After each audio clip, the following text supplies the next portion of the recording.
Muy buenas noches, es un gusto estar con ustedes nuevamente, como cada lunes, desde las 21 horas. Muchas gracias por estar ahí, a todos los que van entrando. Gracias a Andrés, Cristina, Graciela, Débora. Hola, ¿cómo están?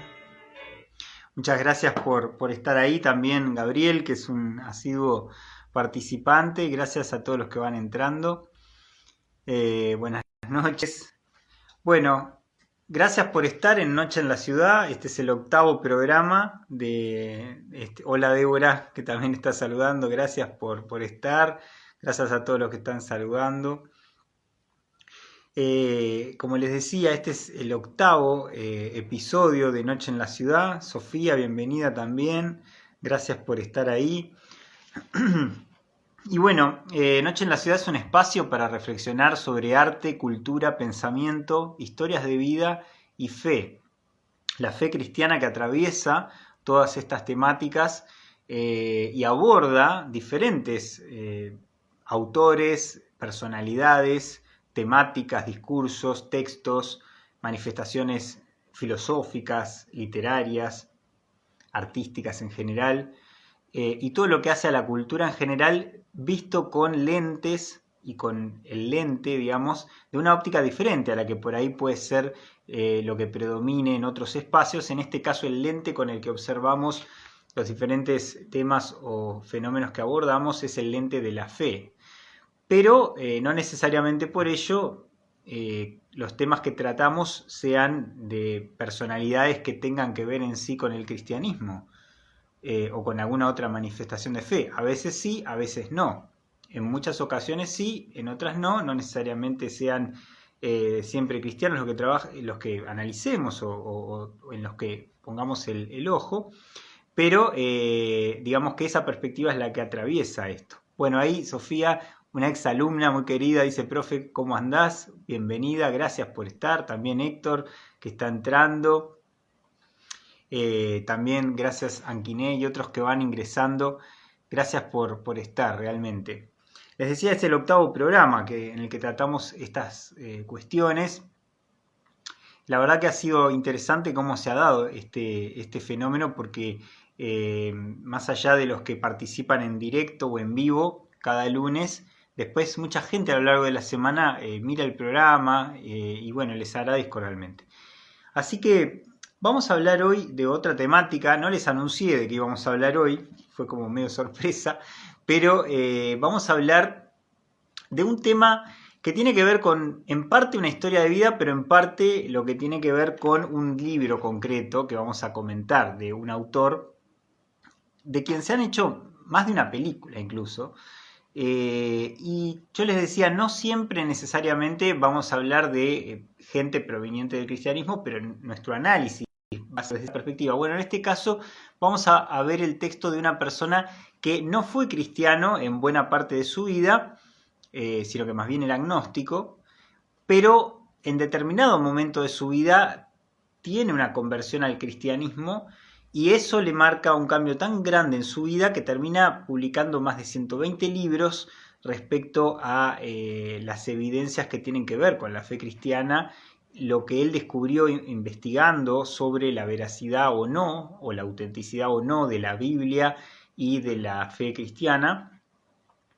Y luego de sus experiencias investigando justamente respecto a esto, tuvo un cambio de vida bastante grande, al punto de que después de cerca de 80 años, digamos, sigue desarrollando, desde que era muy joven, desde que tuvo esa experiencia, sigue desarrollando toda una tarea, digamos, a nivel global, digamos, dando charlas, dando conferencias, sigue publicando libros, de los cuales, digamos, ni siquiera recibe dinero, porque ha hecho un acuerdo justamente para que los libros que publica sean de la organización para la cual él está vinculado. Y bueno, y este autor, esta persona de quien vamos a hablar hoy, se llama Josh McDowell.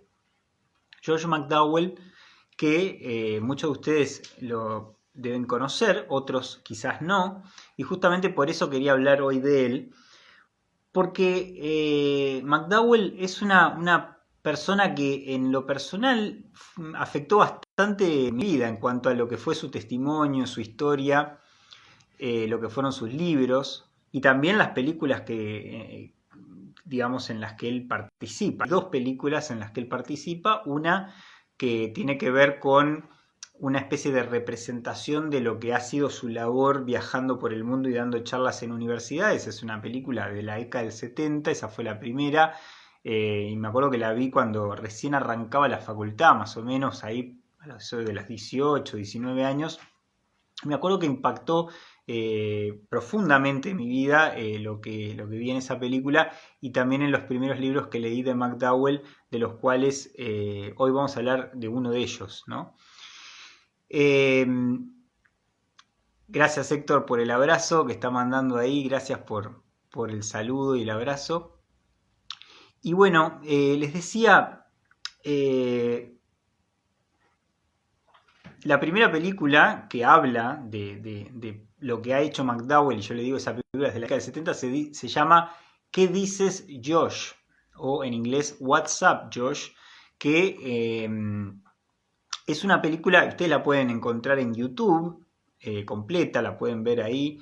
Es una película editada por Gospel Films que cuenta un poco lo que han sido las charlas en universidades que McDowell comenzó a dar desde hace ya más de 40 años a raíz de lo que son las, digamos, las respuestas o las evidencias de por qué uno podría llegar a creer en la verdad del cristianismo. Bienvenida Eugenia también, que se va sumando, gracias por estar. Y bueno, ¿por qué entonces esa película retrató la vida de McDowell? Una película en la cual el propio McDowell participa como actor, cuando era joven relativamente, como le dije.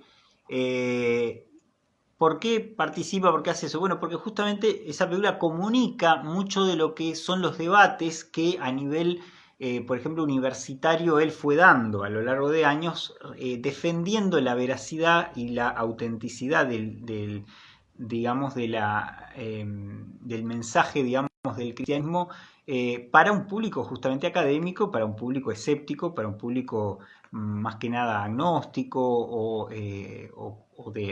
ateo, digamos, humanista en general, que no aceptaba ni la autenticidad del discurso de la Biblia ni la validez de la fe cristiana. Y bueno, él se fue dedicando a dar una serie de charlas porque él, de alguna manera, él vivió esa etapa contra lo cual ahora él reaccionaba, ¿no? Es decir, él de joven había sido agnóstico, no quería tener nada que ver con la fe cristiana y justamente no creía en eso, pero cuando fue desafiado a explorar las evidencias respecto a la autenticidad o la validez del cristianismo, se dedicó a investigar para tratar de refutar la verdad del cristianismo, es decir, para tratar de demostrar que el fundamento sobre el cual la fe cristiana estaba situada, digamos, en realidad era una mentira, ¿no?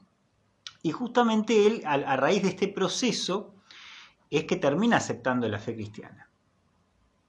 Y eso se cuenta en la segunda película que se hizo sobre su vida, en la cual también participa él, pero esta tiene una estética diferente, una modalidad diferente. También se la recomiendo, esta es más reciente, es del año 2012, si no recuerdo mal, se llama Inquebrantable. Y esa película también la pueden encontrar en YouTube, la pueden ver gratuitamente. Allí se cuenta desde que era niño, Josh, ¿verdad?, hasta lo que fue, bueno, toda su etapa familiar muy complicada, de un entorno familiar muy complicado. No voy a hablar de eso hoy, quizás dediquemos algún otro programa a hablar de eso, pero de ese punto no voy a hablar hoy. Pero luego cuando él es desafiado a, ya en sus años universitarios, digamos, es desafiado a demostrar que el cristianismo no es cierto en cuanto a sus fundamentos, y asume el reto y se pone a investigar y a tratar de demostrar, la conclusión a la que llega es que en realidad él entiende que el fundamento de la fe cristiana es mucho más sólido que el de una postura justamente contraria, ¿no? Y ahí es donde termina diciendo que bueno, que si eso realmente es verdad, va a tener que tomar una decisión. Y entonces ahí es donde él acepta la fe cristiana un poco a regañadientes, porque en realidad no es que estaba, digamos, muy contento en ese momento de tomar esa decisión, por decirlo de alguna manera, dado que fue como una especie de conflicto que tuvo intelectual, pero finalmente acepta, y una vez que acepta eso, en un proceso de 6 meses, él cuenta como que su vida cambió rotundamente. Cambió en todo su interior, lo que era toda su forma de ser del pasado fue transformada, digamos, de una manera milagrosa prácticamente. Por ejemplo, él decía, yo era una persona de joven que tenía un muy mal carácter, digamos, y yo realmente me di cuenta en ese proceso de 6 meses que mi carácter cambió.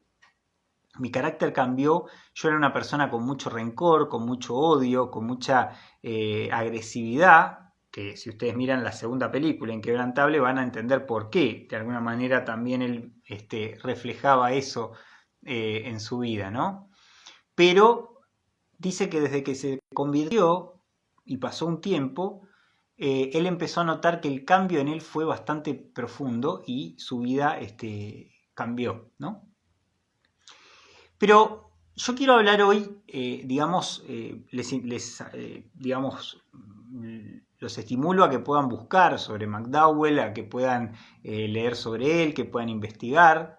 No es un personaje que ustedes van a encontrar que lo difundan los grandes medios o que se hable de él en los ámbitos académicos, pero los animo a que exploren, buscando nomás en internet, tanto en Google como en YouTube van a encontrar muchísima información, y si quieren encontrar sus libros, con gusto les puedo decir dónde conseguirlos, pero la verdad es que su obra y su vida en lo personal me ha impactado profundamente y me ha dado muchos fundamentos y soportes para responder en buena medida a cosas que yo también internamente había vivido, como las vivió McDowell, pero que a veces uno no sabe cuáles son las digamos, respuestas que dan un fundamento real a lo que uno ha experimentado.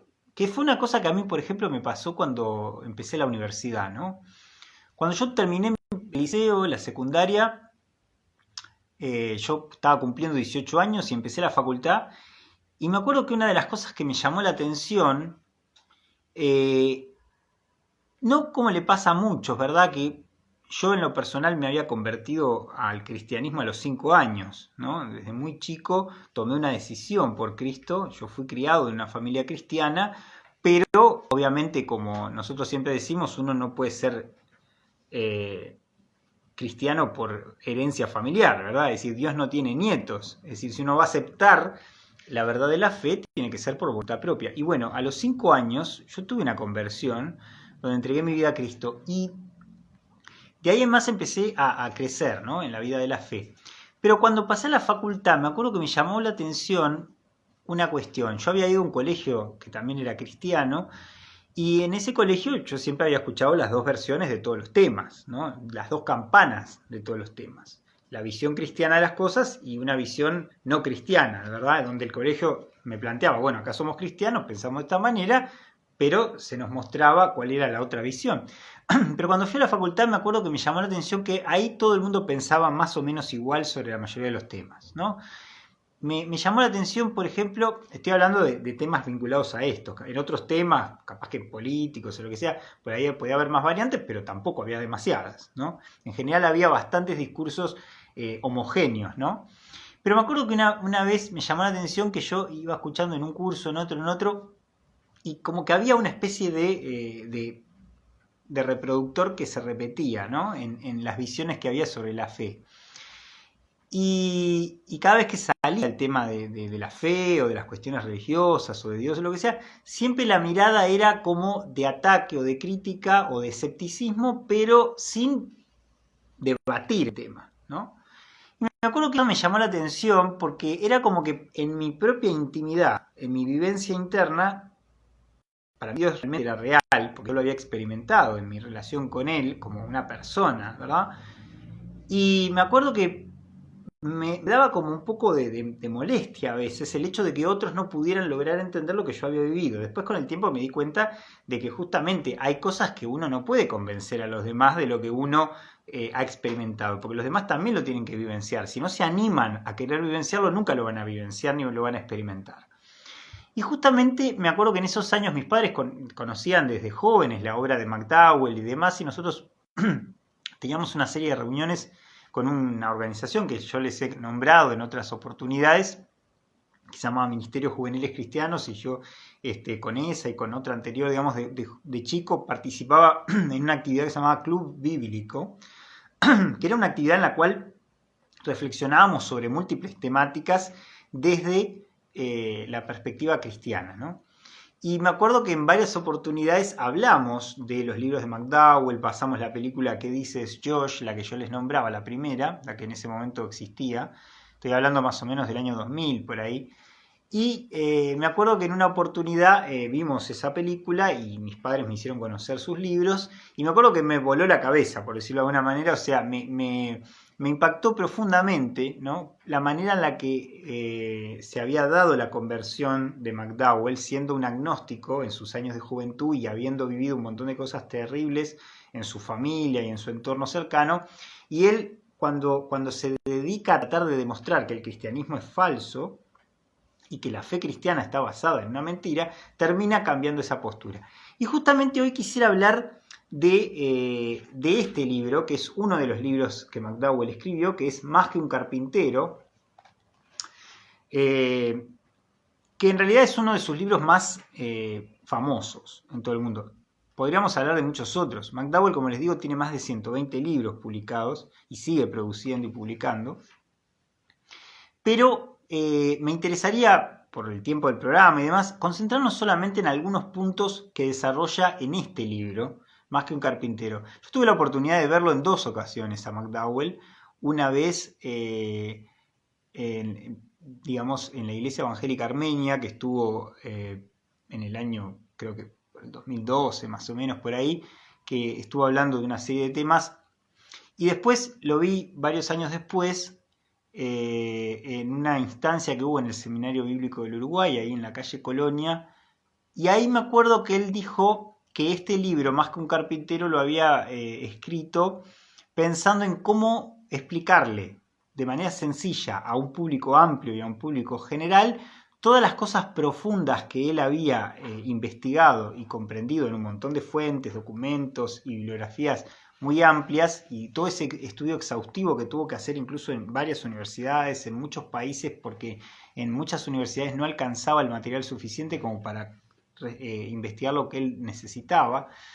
Piensen que en esa época aparte no había ni internet ni nada de eso. Hoy en día es mucho más incluso fácil acceder a ciertos materiales que en aquella época.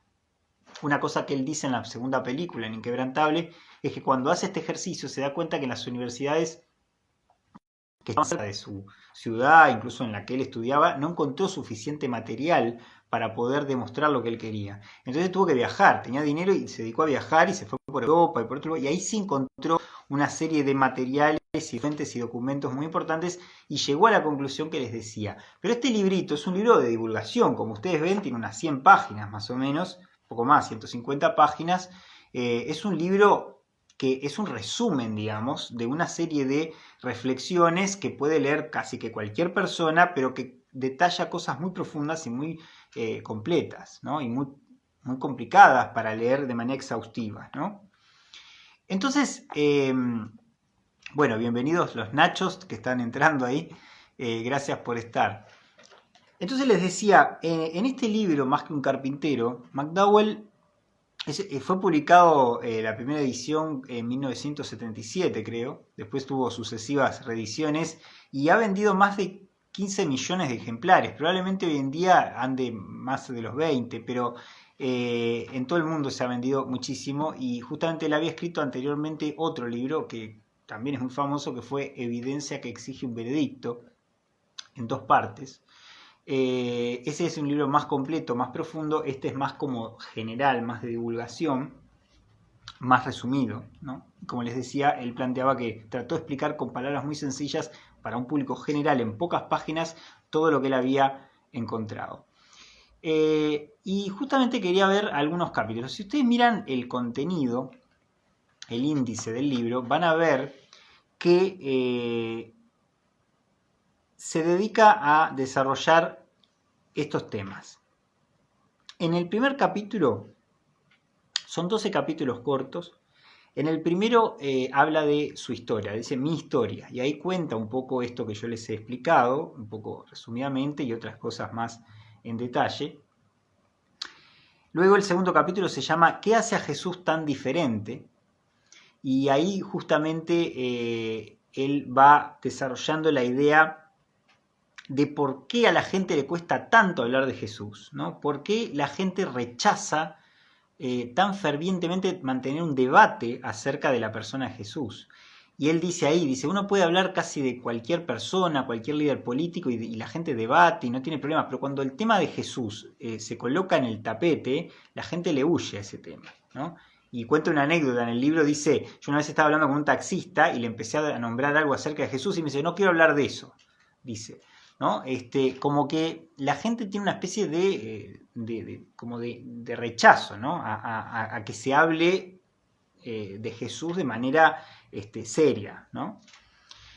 Después el tercer capítulo se llama Señor mentiroso o lunático. Y acá en este capítulo va a desarrollar un concepto que fue desarrollado por C.S. Lewis, que es un autor que nosotros hemos discutido en programas anteriores, 2 veces. El programa pasado estuvimos hablando de uno de sus libros, anteriormente hablamos de otro, y habíamos hablado algo de esto. Lewis planteaba, también había sido un agnóstico en un momento de su vida y luego se convierte al cristianismo, y él dice que a Jesús solamente lo podemos ver de 3 maneras.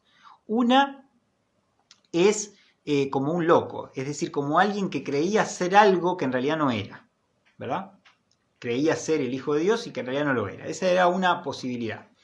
La otra posibilidad es que fuera un mentiroso, es decir, que Jesús le hiciera creer a sus seguidores que era el Hijo de Dios y en realidad él sabía que no lo era. Y en tercer lugar, la última opción es creer que fuera verdad, que él era el Señor o el Hijo de Dios, Dios encarnado, digamos, y que era el Mesías, ¿no? Y lo que Luis dice es, podemos pensar en cualquiera de estas opciones y la decisión que tomemos obviamente va a afectar nuestra vida en relación a esto, si pensamos que fue un loco, un mentiroso o que realmente era el Hijo de Dios. Pero lo que no podemos hacer, dice Luis, es decir que Jesús fue un gran maestro de moral, como es la mayoría de las respuestas que brinda, por ejemplo, el discurso humanista, o el discurso intelectual, o el discurso académico, ¿no? Dice, bueno, Jesús fue un personaje histórico que enseñó cosas interesantes, pero bueno, por el egoísmo de la gente, por la envidia, o por las causas políticas de la época, o por las razones que fueren, lo mataron crucificándolo y punto, ¿no? Y lo ven como eso nada más. Bueno, lo que decía Luis era, no podemos jamás llegar a esa conclusión. ¿Por qué? Porque un hombre que hubiera dicho la clase de cosas que Jesús dijo y que se le atribuyen, ¿verdad? Según los textos que tenemos sobre eso, no habría sido ni un buen maestro de moral, más bien habría sido una de las otras 3 opciones, o un loco, o un mentiroso, o realmente el Hijo de Dios. Obviamente Lewis terminó concluyendo en que era el Hijo de Dios. Y McDowell llega a un análisis de todo esto y llega a la misma conclusión que Lewis. Por eso lo cita acá en ese capítulo y desarrolla estos 3 conceptos que incluso estaban vertidos en las Crónicas de Narnia, que nosotros lo hablamos en un programa anterior, ¿no? Por otro lado, bienvenido Franco también, gracias por estar. Otro capítulo, el 4, se llama ¿Qué me dice de la ciencia? ¿No? Y ahí lo que se encarga es demostrar, y esto también está muy desarrollado en la película de McDowell, ¿Qué dices, Josh? En una charla con un estudiante, hay un diálogo respecto a este tema. En esa parte se plantea, bueno, a ver, ¿qué me puede decir la ciencia respecto a la persona de Jesús? ¿O cuál es el problema que puede haber respecto a tratar de interpretar quién fue realmente Jesús en relación a lo que la ciencia nos puede decir? Y una de las cosas que ahí McDowell va desarrollando es cuáles son los alcances del método científico. Y justamente cuál es el problema del método científico. Que el método científico se encarga de demostrar o de refutar algo en presencia de la persona que no cree en ese hecho. Por ejemplo, si yo le digo a una persona, este control remoto, si yo lo tiro, lo suelto en mi mano, si yo le digo, flota, y alguien viene y me dice, no, si tú lo tirás no flota, entonces yo tengo que venir y decirle, bueno, a ver, demostrame que no flota. Y esa persona va a venir y me va a empezar a decir, mirá, y me lo suelta, lo suelta, lo suelta, lo suelta, y después de 100 veces yo tengo que concluir que realmente no flota, porque es lo que ha ocurrido y yo puedo visualizarlo y verlo con mis propios ojos y comprobar que es así. Bueno, ¿cuál es el problema con la historicidad de la resurrección de Cristo, por ejemplo? Que no podemos ese tipo de conocimientos reproducirlos científicamente. Esos y cualquier acontecimiento de la historia. Es decir, la historia no puede reproducirse tal cual fue. Para eso tenemos el método historiográfico, que es el mismo que emplea el método legal del sistema jurídico, ¿verdad? Es decir, en el método historiográfico, los historiadores tienen documentos, tienen fuentes, tienen determinadas técnicas, tienen testimonios orales, escritos, con los cuales se puede llegar a reconstruir un discurso que permita verificar que las fuentes, que son las cuestiones objetivas respecto a algo, se relacionan con el relato, con el discurso, y entonces podemos llegar a una aproximación de algo que realmente pasó. Pero el problema es que, por ejemplo, yo no podría demostrar a nadie que yo estuve con ustedes aquí en este día, en este horario, el día de mañana, no podría demostrárselo a nadie si yo no tuviera, por ejemplo, una grabación como esta. Y aún teniendo una grabación como esta, yo ni siquiera podría llegar a demostrar científicamente que realmente estuve acá con ustedes en este horario. Porque alguien podría decir, no, en realidad fue la semana pasada, aunque tenga la fecha de ese día, porque hubo un error. Pero ustedes son testigos, por ejemplo, que yo estuve acá hoy, ¿verdad? Hay algunas pruebas, hay testimonio de ustedes, míos. Entonces, el problema es que yo no puedo reproducir eso para alguien demostrándole científicamente que yo estuve acá, pero la realidad es que estuvimos, ustedes y yo. Y bueno, lo que ocurre con la persona de Jesús tiene que ver con eso, es decir, por la documentación histórica que hay, sabemos que Jesús existió. La pregunta que nos podemos hacer es, ¿qué tanto de lo que Jesús hizo o se le atribuye como discursos que efectivamente dijo, podemos realmente reconstruir como que realmente fue parte de su vida? ¿Y qué tanto podemos confiar en esos documentos? Y bueno, justamente mucho de eso va a desarrollarlo en los siguientes capítulos, ¿no? Y justamente el siguiente capítulo, el 5, se llama ¿Son confiables los documentos bíblicos? Y ahí justamente él se pone a investigar cuál es el grado de confiabilidad que podría tener que podrían tener los textos bíblicos que hablan de la persona de Jesús, y la relación de esos documentos bíblicos con fuentes externas a ellos. Y justamente ahí está el tema, que cuando entramos a ver nos damos cuenta de que hay una cantidad enorme de manuscritos del Nuevo Testamento que superan casi todas las fuentes de la Antigüedad en cuanto a cantidad de manuscritos y copias, que es lo que contribuye a tener más elementos para luego reconstruir un acontecimiento del pasado, ¿no? O, por ejemplo, lo que tiene que ver con el hecho de que los mismos discursos se puedan configurar o contrastar o relacionar con fuentes exteriores, ¿no? Por ejemplo, hay testimonios por fuera de los evangelios, que son los que directamente hablan desde los discípulos de Jesús sobre Jesús, pero después están fuentes externas que hablan de la persona de Jesús, como por ejemplo los textos de Tácito, de Suetonio, de Plinio el Joven, de Flavio Josefo, ¿verdad? Que en ninguno de esos casos eran adeptos o seguidores de la persona de Jesús, pero que en cada uno de ellos tenemos diferentes fuentes. Pero no solo en ellos, sino también en todo lo que eran las fuentes rabínicas judías contrarias a Jesús como Mesías, y que hablan de Jesús realmente como una persona que existió, pero no solo que existió, sino que incluso las cosas que en los evangelios se le atribuyen, ellos dicen que realmente acontecieron. Lo que pasa es que, como dice, por ejemplo, profundizando en este concepto César Vidal, que es actualmente uno de los principales especialistas en lo que fue el cristianismo del siglo I, o algún programa hablaremos de César Vidal. César Vidal dice en un libro reciente, incluso publicó hace poco sobre la historicidad de Jesús, este año mismo sacó uno último, ha escrito varios, pero uno último, y ahí justamente él dice, las fuentes judías contrarias a Jesús plantean que lo que él hizo y lo que está registrado en los evangelios realmente fue así. Lo que ocurre es que se le atribuyen milagros, sanidades y un montón de otras cosas, se le atribuyen a poderes demoníacos, no a decir no fueron ciertas las cosas que hizo, sino que fueron ciertas, pero que Belcebú probablemente le dio eso, que es justamente lo que dicen los fariseos, los judíos religiosos, en los evangelios, que dice, no, tu poder debe venir de Belcebú. Bueno, eso es lo que escribieron los judíos que en los textos exteriores a la Biblia y al Nuevo Testamento que coinciden. Entonces nos encontramos que hay fuentes paganas, ¿no? Greco-romanas, como las de Suetonio, Plinio, Tácito, etc. Y por otro lado tenemos la del judaísmo. Y después la que completa todo, que es la visión cristiana de los evangelios, ¿no? Y después de los otros textos del Nuevo Testamento.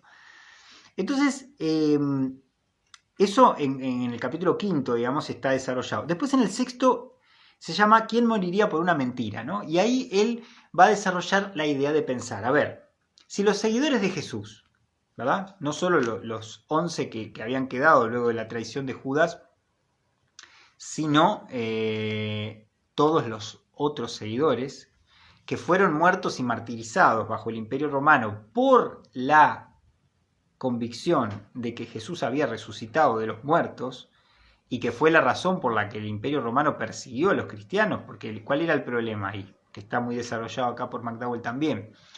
Es decir, el Imperio Romano tenía un problema, y esto también lo desarrolla mucho, por ejemplo, otro pensador que también me gusta mucho, que en algún otro programa también hablaremos de él, que es Francis Schaeffer.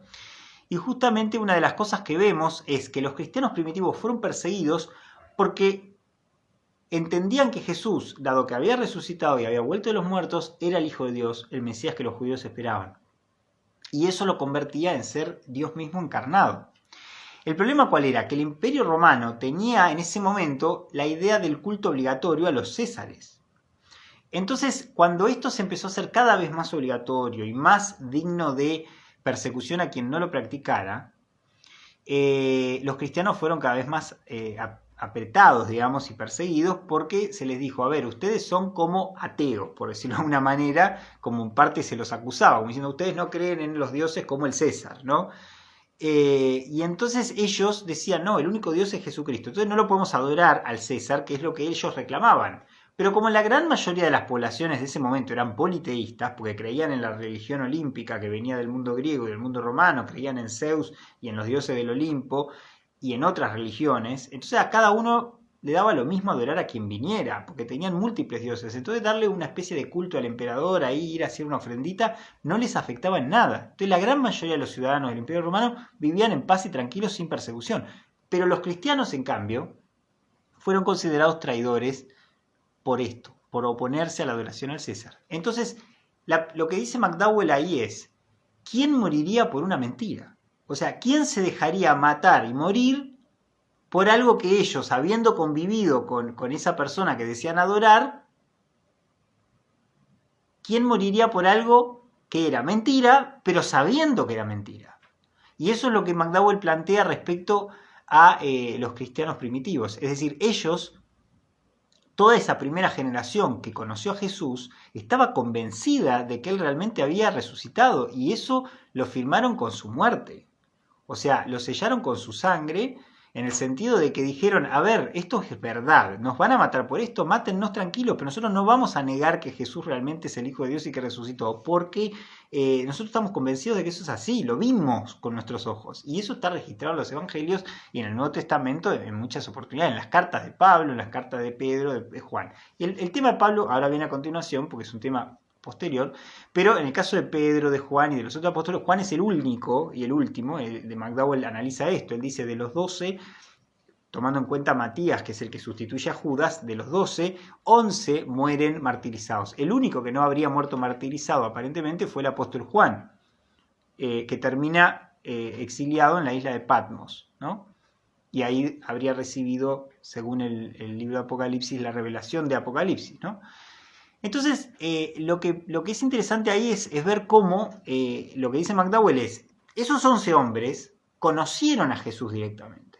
Por lo tanto, si se dejaron morir, y incluso describe en el capítulo cómo murió uno, cómo murió el otro, las fuentes que tenemos para saber cómo murió fulano, mengano, sultano, según los documentos que quedaron posteriormente en otros textos posteriores, y dice, ¿quiénes habrían podido hacer esto si esto no fue verdad? Y si no fue verdad, ellos lo sabían. Y esto es algo que está muy, muy bien representado en la película ¿Qué dices, Josh? En un momento que él habla con un estudiante y hablan de este tema. y le dice, pensá en 11 hombres en la historia que hayan muerto por una mentira sabiendo que era mentira. Y entonces, y él dice, yo prefiero creer en el testimonio de esas personas que de la gente que hoy en día dice creer en algo y por ahí ni se anima a cruzar la calle por las creencias que tiene, ¿no? Bueno, esos hombres marcaron con su muerte su fe, ¿no? Y bueno, entonces ese es el punto que desarrolla en el capítulo 6, ¿no? Después, en el capítulo 7, se llama ¿Para qué sirve un Mesías muerto? Y ahí, en este capítulo, que es el número 7, justamente profundiza un poco en todo este tema de cómo afectó la fe de los que vinieron después, el tema de la fe de los primeros, ¿no? Y de cómo se dio esta idea de que realmente había sido cierto, ¿no? Y de que no era una muerte en vano, ¿no? Después en el 8, y este es muy interesante, se llama Se enteró de lo que le ocurrió a Saulo. Y ahí justamente habla del rol de Saulo de Tarso, ¿no? Saulo de Tarso, que es el que va a convertirse en el apóstol Pablo, que según el libro de Hechos lo hace, ¿por qué? Porque dice que Jesús, luego de resucitado, se le aparece directamente, lo tira del caballo en el que viene, cuando él perseguía a cristianos, porque era un judío fariseo, que creía que los cristianos eran mentirosos y eran, digamos, eran enemigos del judaísmo y obviamente no creía en que Jesús era el Mesías ni nada de eso, pero él no había convivido directamente con los fariseos que habían tomado contacto directo con los otros, probablemente, y ahí cuando solamente participa de la matanza de Esteban, digamos, pero no se nos lo nombra, por ejemplo, a Saulo en los evangelios, pero en el libro de Hechos, Lucas, que escribe el Evangelio de Lucas, luego en el libro de Hechos continúa y ahí cuenta la historia de Saulo, que siendo fariseo, siendo judío, que persigue a los cristianos, recibe una especie de revelación en la que Jesucristo mismo se le aparece y le dice que estás dando cosas contra el aguijón, ¿no? Como diciendo, estás golpeándote la cabeza contra la pared y no te das cuenta. Y ahí Saulo queda ciego y le dice que vaya con un hombre llamado Ananías que le va a decir lo que tiene que hacer y le recobra la vista con un milagro que Ananías hace y él vuelve a ver. Y ahí él es como que tiene una conversión, porque entiende que ese encuentro con Jesús que tuvo fue algo que fue totalmente real y se dio cuenta, y ahí él va a ser aceptado en la comunidad cristiana y termina escribiendo la mayoría del Nuevo Testamento. Más de la mitad del Nuevo Testamento está escrito por Pablo en sus cartas, y que son documentos del año 50, 60 después de Cristo, incluso anteriores a la redacción de los evangelios en buena medida. Porque muchos evangelios fueron escritos una década después, ¿no? O dos. Y entonces ahí es donde, digamos, se cuenta el caso de Saulo de Tarso, ¿no? En ese capítulo 8.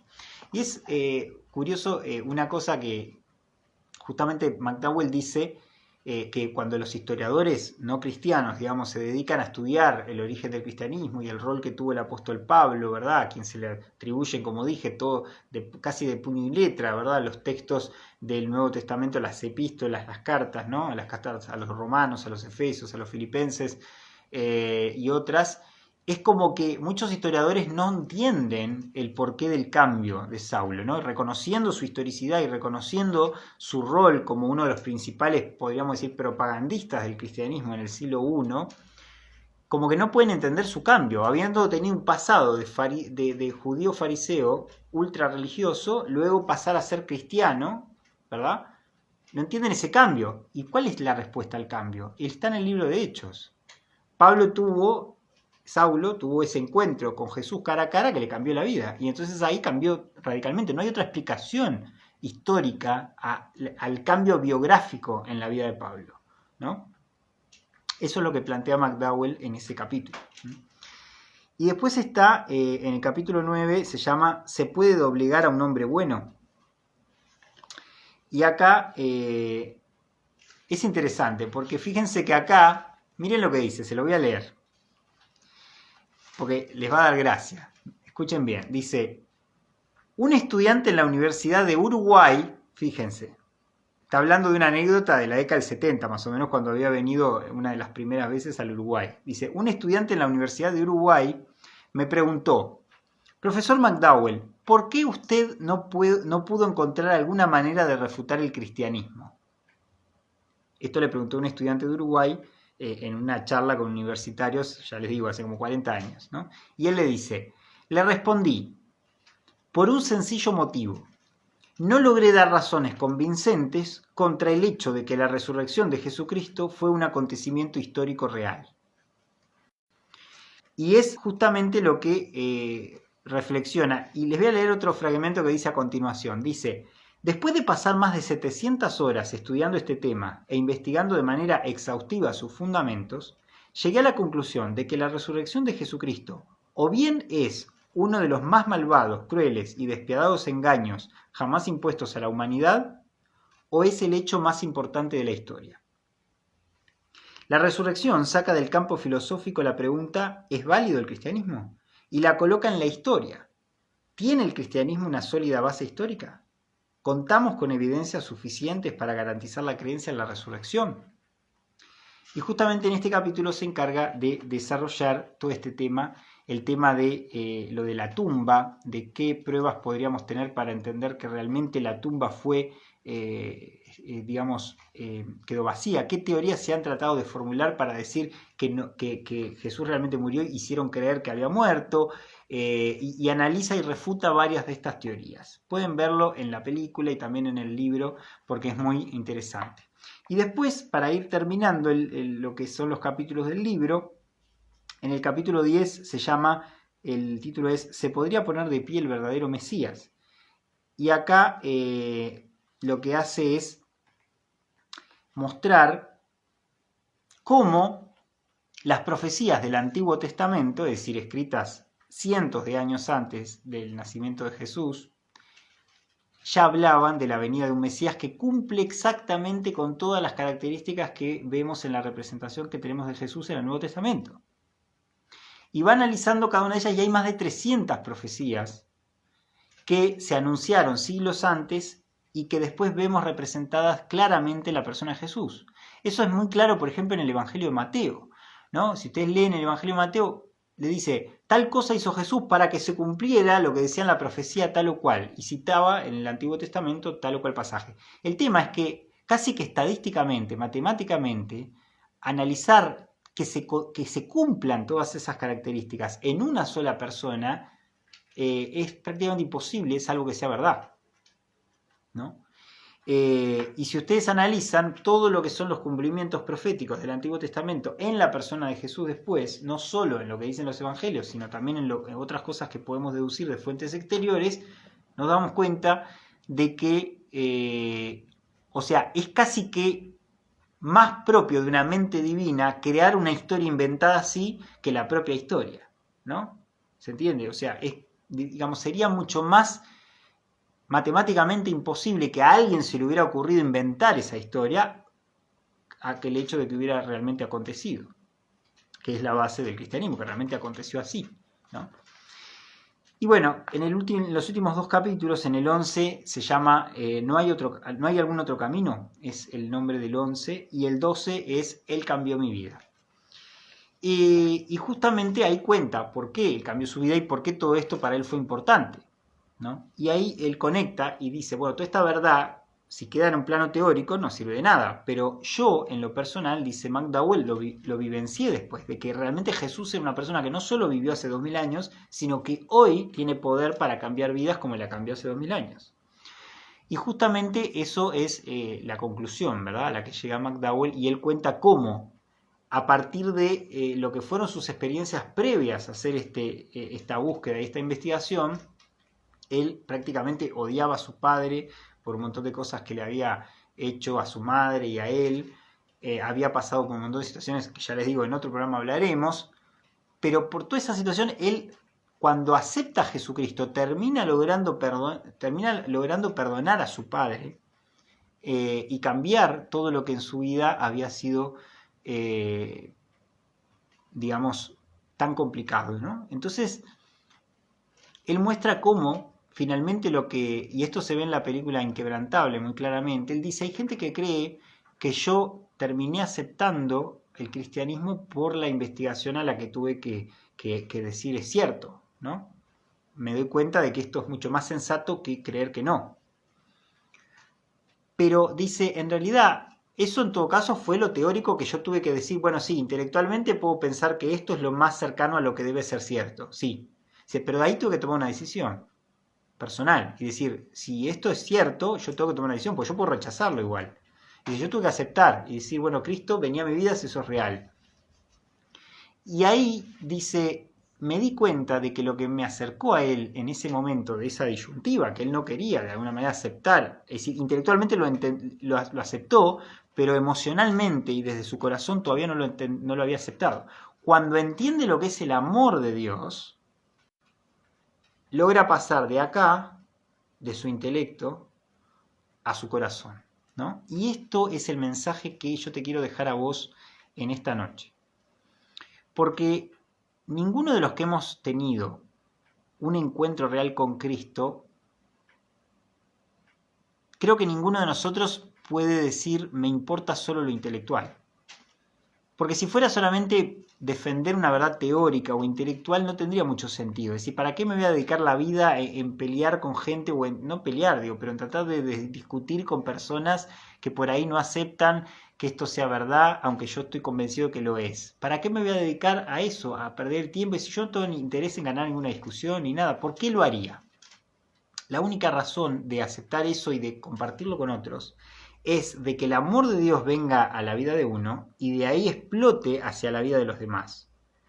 Y la única finalidad con la cual podemos pensar la proclamación del Evangelio, de llevar el mensaje de Cristo a otros, la única razón real de hacerlo es por el amor que Dios nos manifestó a nosotros y el amor que otros tienen que también conocer.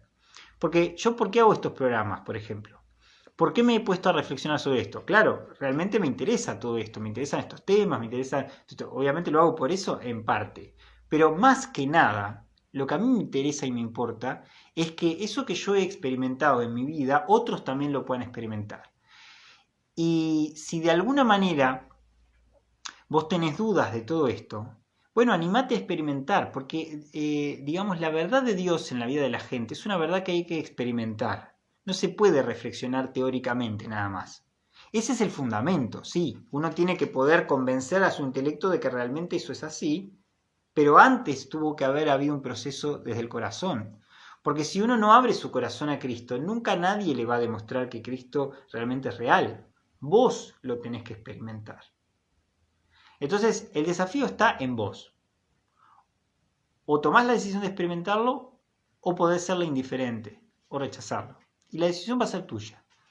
Pero yo lo que te quiero compartir es, cuando el amor de Dios viene a la vida de una persona, y te lo puedo decir desde lo que ha pasado conmigo, nada es igual después.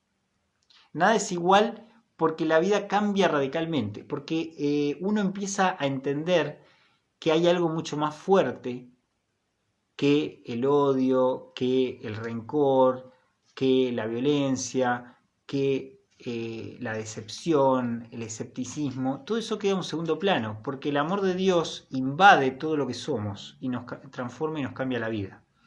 Entonces yo te invito a que vos consideres esto y quería dejarte unas palabras que están en el Evangelio de Juan,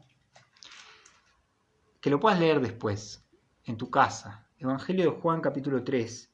En el versículo 16 dice, pues, voy a leer en la versión Dios habla hoy, dice, pues Dios amó tanto al mundo que dio a su Hijo único para que todo aquel que cree en Él no muera, sino que tenga vida eterna. Porque Dios no envió a su Hijo al mundo para condenar al mundo, sino para salvarlo. Yo te desafío y te animo a que nunca te olvides de esta palabra, de esta verdad, y que si no crees en ella o tenés dudas, que te animes a experimentarla.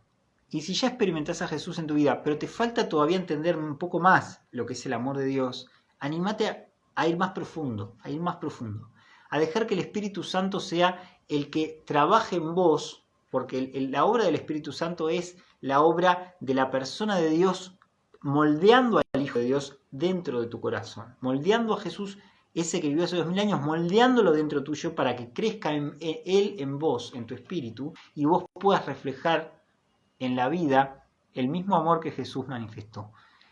Así que yo te invito a que tomes esta decisión si vos sentís que realmente necesitas esto, y es lo que quería compartir contigo. Porque lo mismo que McDowell vivió en su vida y que desarrolló en este libro, también vos lo podés experimentar, como también yo lo experimenté. Así que te mando un abrazo y quiero despedirme por aquí porque ya estamos en la hora. Y si tenés preguntas, si tenés dudas, bueno, no dudes en escribir. Lo que pueda contestar, lo que pueda responder, estoy a las órdenes. Te mando un abrazo enorme. Gracias a todos los que han estado ahí firmemente. Gracias también a los que después ven el programa, los que lo van a ver después.